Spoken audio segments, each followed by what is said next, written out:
Hi everyone. So this is the second day today, and yesterday we did Plato. Today we will be starting from Aristotle.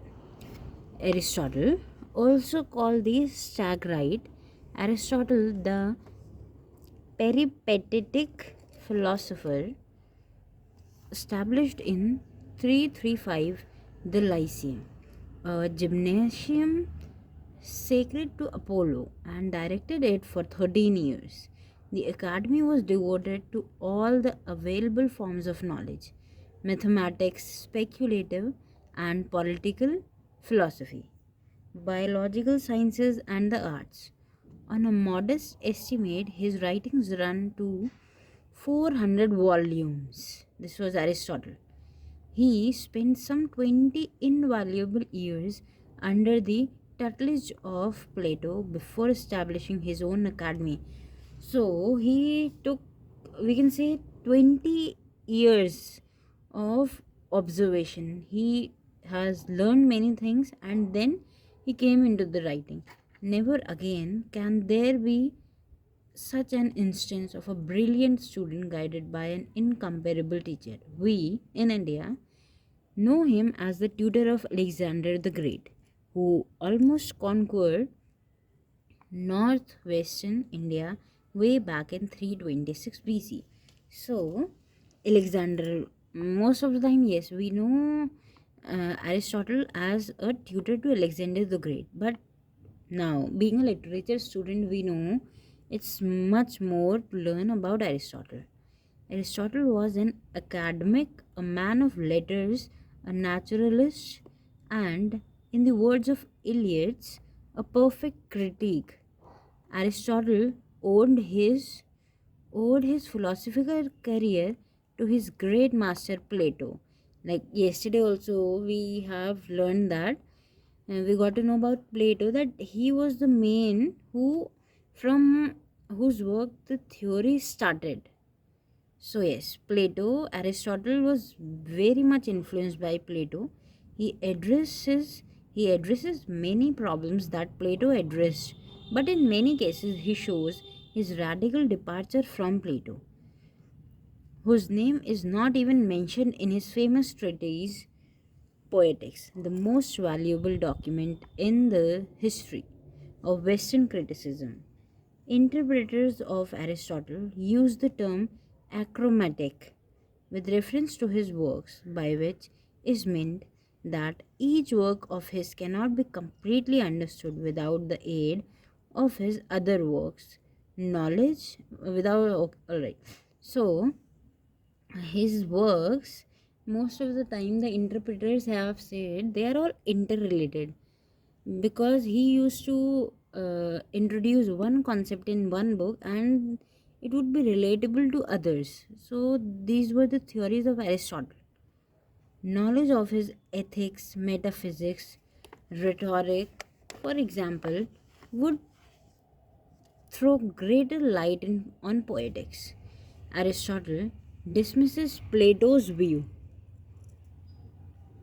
of the poet as an instructor when he says, correctness in poetry is not the same as correctness in morals.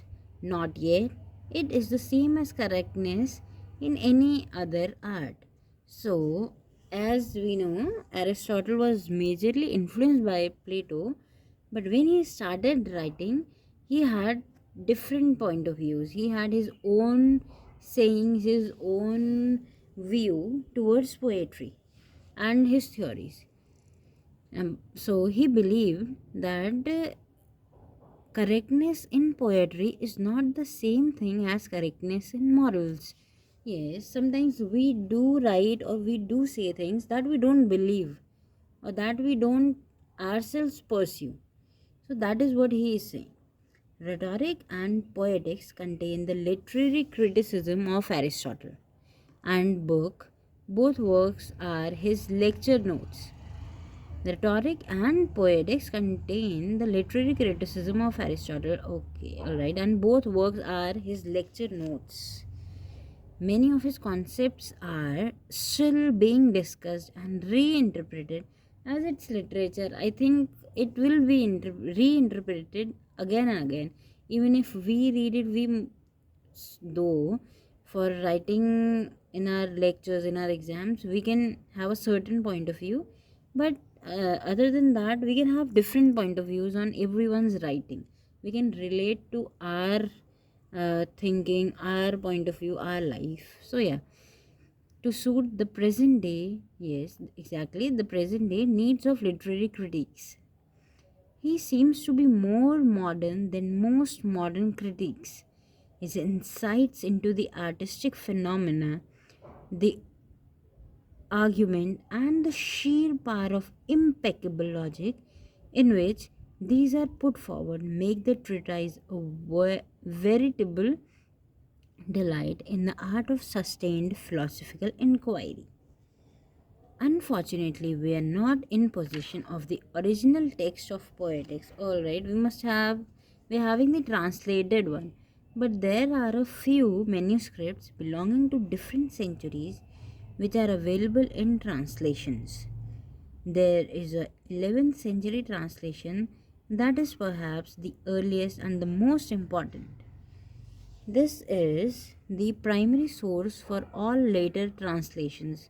So, yes, we can say that the translation of the 11th century would be the most original one, because, as we know, as Plato also said, that these works, reality, uh, what the poets are showing is the third hand distortion. So, as it keeps coming, it keeps changing, it will have different theories. So, the 11th century translation of Poetics can be said the most original one. This is the primary source of all the later translations. There is a 10th century Arabic translation and a few other 13th and 14th century translations of the Greek manuscript. Though there are differences of opinions with regard to some passages, we are not up against textual difficulties in our understanding of the basic concepts of Aristotle. Though it is saying that many concepts would be different, but the basic concepts which Aristotle has said, there is no difficulty in translating or understanding that. There are some inescapable stylistic difficulties owing to the rather terse rendering of the text. And the most plausible reason, of course, is that the work are only lecture notes gathered together by his students and not a consciously developed, full fledged treatise. Another view, not wholly acceptable, of course, is that his works are esoteric in nature, meant for a chosen and initiated few who may not need lengthy explanations. Absolutely right. So this is perhaps most important for us. We don't need that lengthy books on theories.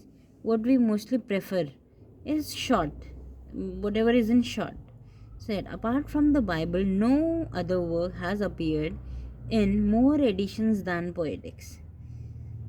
No other work of literary criticism or theory has exerted as strong as an impact as this short and incomplete treatise. Poetics raises many important and fundamental critical issues constantly debated by scholars and critics. There are wide disagreements among them about the full meaning and implications of these terms and concepts.